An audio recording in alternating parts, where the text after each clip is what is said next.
मध्य प्रदेश के assistant professor के इम्तिहान में पूछे गए उर्दू के कुछ अहम सवालात को आज हम डिस्कस करेंगे। पिछले साल यानी कि जुलाई सन 2025 में ये सवालात आए हैं। सवालों से मुतल्लिक कुछ अहम जानकारियाँ भी आपको दी जाएंगी। ये क्लास उर्दू के सभी मुकाबला जाती इम्तिहानात के लिए, specially LT grade GIC lecturer के लिए बहुत ज़्यादा अहम है। पहले सवाल में ये पूछा जा रहा है कि प्रेमचंद के नावल गौदान में होरी और धनिया के दरमियान क्या रिश्ता है। प्रेमचंद का आखिरी मुकम्मल नावल जो है वो गौदान है और आखिरी नामुकम्मल नावल कौन सा है, मंगलसूत्र है। तो ये जो गौदान है 1932 में मुंशी प्रेमचंद ने लिखना शुरू किया और 1935 में मुकम्मल किया। ये नावल पहली बार हिंदी में सरस्वती प्रेस बनारस से 1936 में शाये हुआ था और 1937 ईस्वी में उर्दू में मकतबा जामिया लिमिटेड नई दिल्ली से शाये हुआ था। इसका मौजू क्या है, किसानों, मज़दूरों और सरमायादारों की आपसी कशमकश इस नावल का मौजू है। इस नावल के बारे में सलाम संदेलवी लिखते हैं कि अगर कोई प्रेमचंद के हिंदुस्तान का मुतालिया करना चाहता है तो उसको गौदान का मुतालिया करना चाहिए। रशीद अहमद सिद्दीकी ने प्रेमचंद को चलता फिरता गांव करार दिया है और एहतशाम हुसैन के मुताबिक प्रेमचंद ने मेहनत कश को अफसाने का हीरो बना दिया। तो इनका नावल गौदान, इसके किरदार अक्सर पूछे जाते हैं। तो इसका जो मरकज़ी किरदार है वो बेलारी गांव का किसान होरी है और होरी की बीवी का नाम है धनिया, यानी होरी और धनिया में जो रिश्ता है वो शौहर और बीवी का है। ठीक है, इसका रिश्ता है शौहर और बीवी का रिश्ता है। अब दीगर किरदारों की बात करते हैं जो कि नावल गौदान के हैं। गोबर होरी का बेटा है और सोना रूपा दो बेटियां होरी की हैं। एक अहीर है भोला नाम का जिससे होरी गाय लेता है। उसके बाद उसकी बेटी है झुनिया जिसको गोबर फंसा लेता है और उससे शादी कर लेता है भगा के। इसके अलावा जो दीगर अहम किरदार हैं उनमें चुन्नू है, राम सेवक है जिससे होरी अपनी बेटी रूपा को ब्याह देता है, एक बूढ़ा होता है बेच देता है उसको, शोभा और राय अग्रपाल, रुद्रपाल, पंडित दाता देन, माता देन उसका बेटा, मिस्टर मेहता, मिस मालती, मिर्ज़ा खुर्शीद और मिस्टर खन्ना, ये सभी किरदार नावल गौदान के हैं। प्रेमचंद की बात हो रही है तो प्रेमचंद के दीगर नावलों की मैं बात कर लेता हूँ। कौन कौन इनके दीगर अहम नावल हैं। पहला इनका नावल असरार माबिद है, पहला नावल भी नामुकम्मल है। आखिरी नावल मंगलसूत्र वो भी नामुकम्मल है। दीगर नावलों में हम खुरमा व हम सवाब, किश्ना, रूठी रानी, जलवा इसार, बाज़ार हुस्न, गोशे आफियत, चौगाने हस्ती, पर्दे मजाज, निर्मला, बेवा, गबन, मैदान अमल, गौदान और मंगलसूत्र, ये सब प्रेमचंद के नावल हैं। आगे बढ़ते हैं अगले सवाल पे। कलकत्ता में हिंदुस्तानी प्रेस के नाम से जो छापाखाना कायम हुआ था उसके मालिक कौन थे। तो इसके मालिक थे मौलवी इकराम अली। ये जो छापाखाना था इसी छापाखाना से यानी हिंदुस्तानी प्रेस कलकत्ता से मशहूर दास्तान बागो बहार शाये हुई थी। ठीक है, बागो बहार के बारे में आपको पता होना चाहिए। इसका जो असल माखज़ है फ़ारसी का किस्सा चहार दरवेश है। इसी किस्से को अता हुसैन तहसीन ने 9 तर्ज़ मुरस्सा के नाम से लिखा था और सबसे बाद में मीर अमन ने जहान गिलक्रिस्ट की फरमाइश पर बागो बहार लिखा था और 1903 में ये मंजर-ए-आम पर आई थी। अगला सवाल, इनमें से कौन सी किताब प्रोफेसर हनीफ कैफ़ी की है। हनीफ नकवी नहीं, हनीफ कैफ़ी की बात हो रही है। तो उर्दू शायरी में सोनेट, ये जो है हनीफ कैफ़ी की तसनीफ़ है। सोनेट एक अंग्रेज़ी की सिनफ़ सुख़न है जो कि उर्दू में भी राइज है। इसमें कितने मिसरे होते हैं, 14। ठीक है, मासूम 14 हैं। तो इस निस्बत से आप याद रख लीजिएगा उर्दू शायरी में सोनेट, ये किताब प्रोफेसर हनीफ कैफ़ी की है और सोनेट में 14 मिसरे होते हैं। अब इसी से मिलता जुलता एक नाम है प्रोफेसर हनीफ नकवी। ये एक मुहक्किक हैं, BHU से इनका ताल्लुक़ था। और हनीफ नकवी की जो तसनीफ़ है अक्सर पूछी जाती है, शोराए उर्दू का तज़किरा उसका नाम है। गालिब के ऊपर इनकी कई किताबें हैं। जो किताब अक्सर पूछी जाती है उसका नाम है गालिब अहवालो आसार और गालिब और जहान गालिब। इसके अलावा इन्होंने मिर्ज़ा गालिब की मशहूर मसनवी चरागे दैर का उर्दू में मंजूम तर्जुमा किया है। ये भी आप लोगों को याद रखना है। आगे बढ़ते हैं अगले सवाल पे। अगला सवाल यहाँ पे एक शेर है। ये किसका शेर है? मैं अपने फ़राइज़ से गाफिल नहीं, बस आया ऐ अहले चमन आया, ऐ अहले कफस आया। तो ये जो शेर है किसका है? तो ये मध्य प्रदेश के एक शायर हैं शादा इंदौरी, उनका ये शेर है। आगे बढ़ते हैं अगले सवाल पे। यहाँ पे एक शेर दिया गया है, मदरसा या दैर था या काबा था या बुतखाना था, हम सभी मेहमान थे वहाँ, तू ही तो साहिब खाना था। तो ये जो शेर है किसका है? मिर्ज़ा मोहम्मद रफ़ी सौदा का, मीर तकी मीर का या फिर ख्वाजा मीर दर्द का? तो सूफ़ी शायर ख्वाजा मीर दर्द का ये शेर है। तर दामनी पे शेख हमारे न जाइयो, दामन निचोड़ दें तो फरिश्ते वज़ू करें। ये शेर किसका है? कमेंट में बताइएगा। यहाँ पे एक और शेर दिया गया है, इल्तिफ़ात समझूं या बेरुखी कहूँ इसको, रह गई खलिश बनकर उसकी कम निगाही भी। ये एक शेर है, किसका है? तो ये शेर मजरूह सुल्तानपुरी का है। मजरूह सुल्तानपुरी के बारे में मैं चाहता हूँ कि थोड़ा सा आप लोगों को बता दूँ, इनसे अक्सर सवाल पूछ लिया जाता है। मजरूह सुल्तानपुरी का इब्तिदाई तखल्लुस इसरार था। इसरारुल हसन इनका असली नाम है। आज़मगढ़ में 1919 में पैदा हुए थे और मुंबई में सन 2000 ईस्वी में इनका इंतकाल हुआ। मजरूह सुल्तानपुरी को तरक्की पसंद गज़ल का नकीब कहा जाता है। इनके 2 शेरी मजमूए हैं जो कि बहुत मशहूर हैं। एक का नाम है गज़ल और दूसरे का नाम है मशाले जां। ठीक है, आगे बढ़ते हैं अगले सवाल पे। नाम यूँ पस्ती भी बाला तर हो गया हमारा, जिस तरह पानी कुएं की तह में तारा हो गया। नाम यूँ पस्ती भी बाला तर हमारा हो गया, जिस तरह पानी कुएं की तह में तारा हो गया। ये जो शेर है किसका है? शेख मोहम्मद इब्राहिम ज़ौक़ का है। गालिब के हम असर थे और ये बहादुर शाह ज़फ़र के उस्ताद थे और कसीदा के लिए जाने जाते हैं। इनकी अदबी चश्मक गालिब से थी और इनका एक शेर, आई हयात आए कज़ा ले चली चले, अपनी खुशी ना आए ना अपनी खुशी चले, काफ़ी मशहूर है, अक्सर पूछा जाता है। अगला सवाल, लफ्ज़ क्रिटिसिज्म ये किस ज़बान के लफ्ज़ से मुश्तक़ है? देखो, लफ्ज़ क्रिटिसिज्म वैसे तो अंग्रेज़ी ज़बान का लफ्ज़ है, लेकिन ये यूनानी ज़बान के एक लफ्ज़ से बना हुआ है। पूछा है किस ज़बान से मुश्तक़ है, हालांकि इसने मुस्तफ़िक लिख दिया है लेकिन उसका मतलब मुश्तक़ था। तो ये यूनानी ज़बान का लफ्ज़ था, उसी से क्रिटिज्म बना है। ओके, आगे बढ़ते हैं। हालिया की कितनी किस्में? इसमें हालिया की 3 किस्में हैं। आगे बढ़ते हैं अगले सवाल पे। अगला सवाल कि दीवान ज़ादा शुमाली हिंद के किस मशहूर शायर का मजमूआ है? दीवान ज़ादा ये शाह हातिम का मजमूआ कलाम है। शाह हातिम का असल नाम क्या था? शेख ज़हूरुद्दीन हातिम था। ठीक है, इनका इब्तिदाई तखल्लुस रमज़ी था। बाद में शाह हातिम इन्होंने अपना तखल्लुस अख्तियार कर लिया।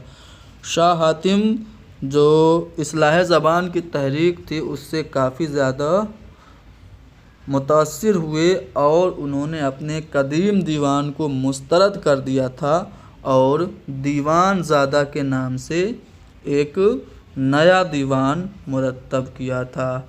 हिज्र की ज़िंदगी से मौत भली कि जहाँ सब कहें विसाल हुआ, ये इनका बहुत मशहूर शेर है।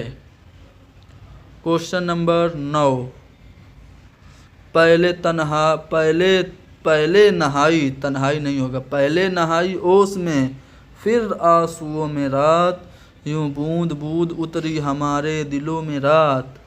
तो ये जो शेर है, इस शेर में कौन सी सनअत का इस्तेमाल हुआ है? जब किसी शेर में अस्ल इल्लत के बजाय किसी दूसरी इल्लत का बयान हो तो वहाँ पे सनअते हुस्ने तालील होती है। जैसे बहुत मशहूर शेर है ना कि प्यासी जो थी सिपाहे खुदा 3 रात की, साहिल पे सर पटकती थी मौजें फुरात की। इस शेर में भी सनअते हुस्ने तालील है। इसी तरह का और शेर है, आती है उसको देखने मौजें कशा कशा, साहिल पे बाल खोले नहाती है चांदनी। इस शेर में भी हुस्ने तालील है। उसी तरह ये जो शेर आपसे दिया है कि पहले नहाई ओस में फिर आंसुओं में रात, यूं बूंद बूंद उतरी हमारे दिलों में रात, सनअते हुस्ने तालील है। आगा हश्र कश्मीरी के किस ड्रामे का प्लॉट फिरदौसी के शाहनामे से माखूज है? देखिए, आगा हश्र कश्मीरी जो हैं उर्दू के शेक्सपियर इनको कहा जाता है और ये बनारस में 1879 ईस्वी में पैदा हुए थे और 1935 में लाहौर में इनका इंतकाल हुआ था। इन्होंने बहुत सारे ड्रामे लिखे। इनका पहला ड्रामा आफ़ताब मोहब्बत था और रुस्तम व सोहराब जो इनका ड्रामा है ये फिरदौसी के शाहनामे के प्लाट से इसका प्लाट माखूज है।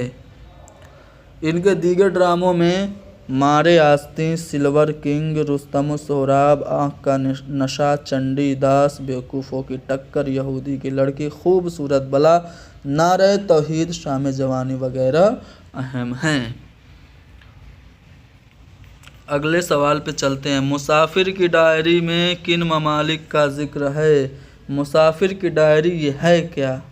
ख्वाजा अहमद अब्बास का सफ़रनामा है और इसमें अमेरिका, चीन और जापान का जिक्र है। ऑप्शन बी सही होगा। मसनवी, मीर हसन की मसनवियों में किस मसनवी का मौजू खालिस अखलाकी है? मीर हसन की 12 मसनवियाँ जिसमें सेहरुल बयान, रमूजुल आरिफीन और गुलजार इरम काफ़ी ज़्यादा मशहूर हैं। ये तीनों ऑप्शन में, लेकिन पूछा जा रहा है कि किस मसनवी का मौजू अखलाकी है, तो रमूजुल आरिफीन का है। ऑप्शन ए सही होगा।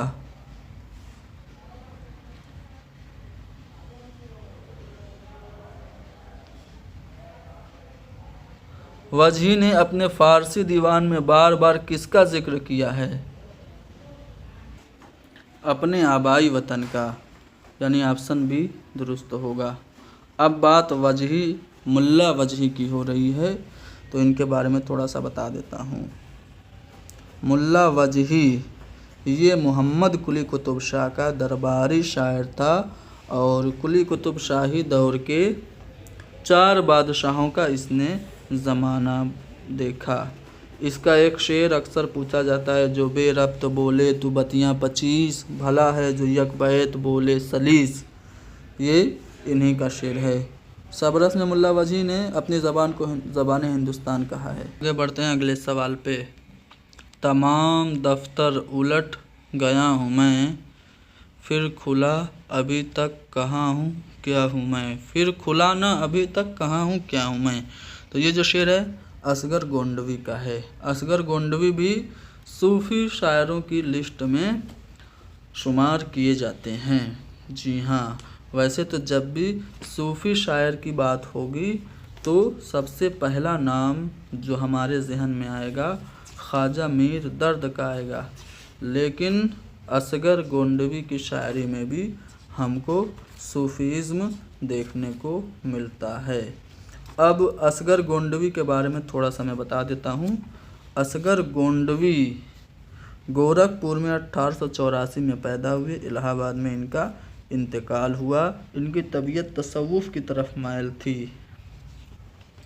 और असगर गोंडवी के 2 मजमूए कलाम हैं, पहला निशाते रूह और दूसरा सरूदे ज़िंदगी।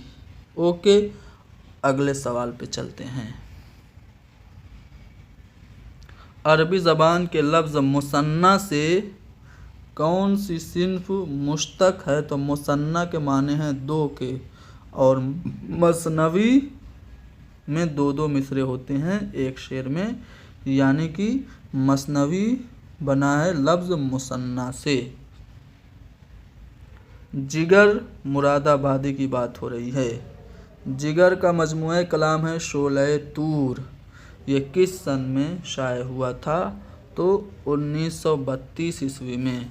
अब जिगर के बारे में मैं थोड़ा सा और बता देता हूँ, गौर से सुनिएगा। रईसुल मुतगज़्ज़लीन इनको कहते हैं। अली सिकंदर इनका नाम था। 1890 ईस्वी में मुरादाबाद में पैदा हुए थे। 1960 में इनका इंतकाल हुआ था गोंडा में। इनके 3 मजमूए कलाम हैं, पहला है दागे जिगर, दूसरा शोले तूर और तीसरा है आतिशे गुल। ठीक है। क्वेश्चन नंबर 17, इनमें से किस नक्काद ने अनीस की शायराना अज़मत इस उन्वान से एक मजमून लिखा है? तो आले अहमद सुरूर ने। अब बात आले अहमद सुरूर की हो रही है। आले अहमद सुरूर के बारे में वैसे तो हमने तफसील से पढ़ लिया है, लेकिन इनकी तसानीफ़ को एक बार दोहरा देता हूँ ताकि आप लोगों को याद हो जाए। आले अहमद सुरूर का शेरी मजमुआ है सलसबील, ख्वाब और खलिश और ज़ौक़े जुनू। इनके तनकीदी मज़ामीन के मजमूए हैं। तनकीद क्या है? अदब और नज़रिया, नज़र और नज़रिया, नए और पुराने चिराग, मुसर्रत से बसीरत तक, तनकीद के बुनियादी मसाइल और पहचान और परख, कुछ खुतबे, कुछ मकाले, फ़िक्र रोशन, अफ़कार के दिए, दानिश्वर इकबाल, ये सब इनकी अहम तसानीफ़ है। इरफ़ान गालिब भी इनकी किताब है। ठीक है, तो ये सब आले अहमद सुरूर की तसानीफ़ थी। आगे बढ़ते हैं अगले सवाल पे। किसने शेरुल अज़म को उर्दू फ़ारसी की तमाम तसानीफ़ में सबसे बेहतर करार दिया है? तो तनकीद शेरुल अज़म किसकी किताब है? महमूद शिरानी की किताब है ना। महमूद शिरानी ने ही शेरुल अज़म को उर्दू फ़ारसी की तमाम तसानीफ़ में सबसे बेहतर करार दिया है। अरस्तू की किताब है फ़न शायरी, बूतिका जिसको हम लोग कहते हैं। बूतिका का सबसे पहले उर्दू में तर्जुमा किसने किया था? अज़ीज़ अहमद ने किया था। कब किया था? 1941 ईस्वी में किया था। ऑप्शन ए सही होगा। अब देखिए, अज़ीज़ अहमद के अलावा भी 2 और लोगों ने उर्दू में तर्जुमा किया है बूतिका का। एक जमील जालबी और दूसरे Shamsur Rahman Faruqi. Question number 24, question number 24 पे आते हैं। जी नहीं, क्वेश्चन नंबर इधर उधर हो जा रहा है, क्वेश्चन नंबर उससे कोई मतलब नहीं है। अंग्रेज़ी के किस शायर की तरह फ़िराक रात की तन्हाई में सितारों का रक्स देखते हैं? तो फ़िराक जो है वो वुड्सवर्थ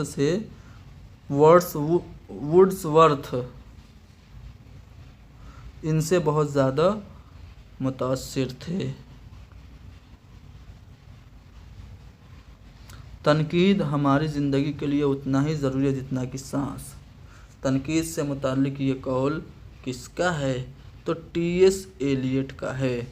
अब तनकीद से मुताल्लिक़ और भी कुछ अक़वाल हैं जो कि अक्सर इम्तिहान में पूछे जाते हैं।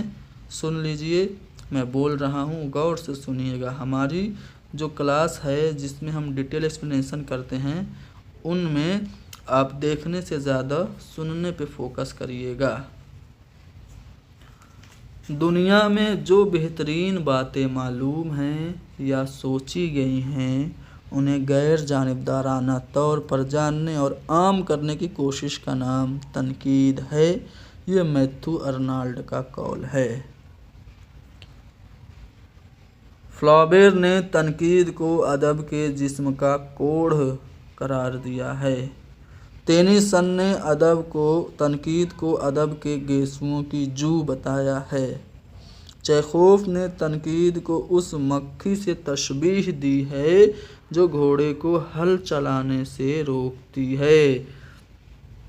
रिचर्डसन का कहना है कि तनकीद अदब के साथ वही सलूक करती है जो डॉक्टर जिस्म के साथ करता है। और आलिया मसरूर कहते हैं कि तनकीद का नाम है फैसला, दूध का दूध और पानी का पानी अलग कर देती है। ड्राइडन ने कहा कि नक्कादों में नफ़रत का जज्बा शदीद होता है। बायरन ने कहा कि तनकीद निगार पर भरोसा करने से पहले हर मुमकिन बात पर, हर नामुमकिन बात पर यकीन कर लेना चाहिए। और एक और कौल है कलीमुद्दीन अहमद का कि तनकीद कोई खेल नहीं है जिसे हर शख्स बआसानी खेल सके। ये एक फ़न है, एक सन्नाई है। फ़न तो हर तरह के होते हैं, मुश्किल भी आसान भी। तनकीद मुश्किल तरीन फ़न है। तनकीद हमारी ज़िंदगी के लिए उतना ही ज़रूरी है जितना कि सांस। ये कौल टी.एस. एलियट का है।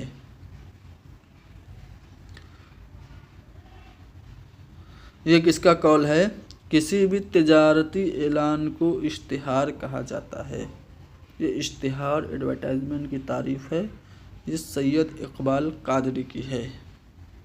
किस सिन्फ में किस्सा दर किस्सा और पेच दर पेच का होना ज़रूरी है? किस्सा दर किस्सा जिसमें कहानी चलती है वो होती है दास्तान। जिसमें माँ फ़ौकुल फितरत अनासिर होते हैं वो दास्तान होती है। मिर्ज़ा मोहम्मद हादी रुसवा का जो नाविल है उमराव जान अदा, ये उर्दू का शाहकार नाविल है। उमराव जान अदा के बारे में मैं थोड़ा सा बता देता हूँ। उमराव जान अदा ये मिर्ज़ा मोहम्मद हादी रुसवा ने कब लिखा था? तो 1899 ईस्वी में लिखा था। ये लखनऊ की मुआशरत इस नावल में देखने को मिलेगी। इसमें फ्लैशबैक की तकनीक में कहानी चलती है और इसका प्लॉट कैसा है? सादा है। ठीक है, सादा है, यानी ऑप्शन डी दुरुस्त होगा। इसके किरदारों से कई बार सवाल आ चुका है। तो अमीरन होती है एक बच्ची जिसको दिलावर खान किडनैप कर लेता है अपने दोस्त पीर बख्श के नाम, और इसी अमीरन को ले जा कर के लखनऊ में 125 रुपये में बेच देता है। किसके हाथों बेचता है? तो वो बेचता है खानम जान के हाथों। खानम जान एक नायिका होती है और वो इसको पालने की जिम्मेदारी बुआ हुसैनी को दे देती है। बुआ हुसैनी के एक शौहर होते हैं जिनका नाम मौलवी साहब होता है। दीगर किरदारों में बिस्मिल्लाह जान, रामदई, गौहर मिर्ज़ा, सुल्तान मिर्ज़ा और फ़ज़ल अली डाकू। फ़ज़ल अली एक डाकू होता है और फैज़ अली फैज़ू भी एक डाकू होता है। ठीक है, तो ये सब किरदार हैं उमराव जान अदा के। करूं पहले तौहीद यज़दा रकम, झुका जिसके सजदे को अव्वल कलम। ये जो शेर है किसका है? शेरुल बयान का है, यानी मीर हसन का। ये शेरुल बयान का पहला शेर है। इसीलिए ये सवाल आता है कि शेरुल बयान का जो इब्तिदाई अशार है वो कैसा है? तो वो नातिया है। ये हामदिया है, हमद है, खुदा की हमद है। फ़वाइदुन नाज़रीन, ये रिसाला कब शाये हुआ था? फ़वाइदुन नाज़रीन 1845 ईस्वी में शाये हुआ था। ऑप्शन सी दुरुस्त है। किसने जारी किया था इसको? सर सैयद की इमा पर मास्टर रामचंद ने जारी किया था। मास्टर रामचंद दिल्ली कॉलेज से वाबस्ता थे। मुहिब्बे हिंद के नाम से भी एक रिसाला उन्होंने जारी किया था। Question number next. हमारे उर्दू में अब तक 2 नाविल ऐसे हैं जिनको हर तरह से नाविल कहा जा सकता है। एक पंडित रतन नाथ सरशार का फसाने आज़ाद और दूसरा मिर्ज़ा मोहम्मद हादी रुसवा का उमराव जान अदा। ये किसका कौल है? तो ये कौल डॉक्टर अहसन फारूकी का है। ऑप्शन सी दुरुस्त होगा। उर्दू में तनकीद की रिवायत ये किताब किसकी है? तो ये किताब अतीकुल्ला की है। अगला सवाल है कि माहनामा मेहरे मुनीर कब जारी हुआ था? तो 1896 ईस्वी में जारी हुआ था। ऑप्शन ए दुरुस्त होगा। किस अदीब ने उर्दू गज़ल को बड़ी काफिर सिनफ़े सुखन कहा है? उर्दू गज़ल बड़ी काफिर सिनफ़े सुखन है, चावल पर कुलवल्ला लिखने का आर्ट है। ये बात आले अहमद सरूर ने कही थी। उर्दू गज़ल जो है वो उर्दू शायरी की आबरू है, गज़ल उर्दू शायरी की आबरू है। ये कौल किसका है? रशीद अहमद सिद्दीकी का है। गज़ल शायरी नहीं इत्र शायरी है, मुख्तलिफ़ फूलों की एक माला है, इंतहाओं का एक सिलसिला है। ये फ़िराक गोरखपुरी के अक़वाल हैं। गज़ल का ख़मीर इश्क़ व मोहब्बत है, हाली ने कहा था। और गज़ल नीम वहशी सिनफ़े सुखन है, किसने कहा था? कलीमुद्दीन अहमद ने। गज़ल की गर्दन बेतकल्लुफ़ी से उड़ा देनी चाहिए, हमने कल सवाल पूछा था। अज़मतुल्लाह खां का ये कौल है। और गज़ल को बेवक्त की रागनी हाली ने कहा है। ख़त्म करते हैं क्लास को। 30 सवाल हो गए। मज़ीद सवालात अगले क्लास में हल किए जाएंगे।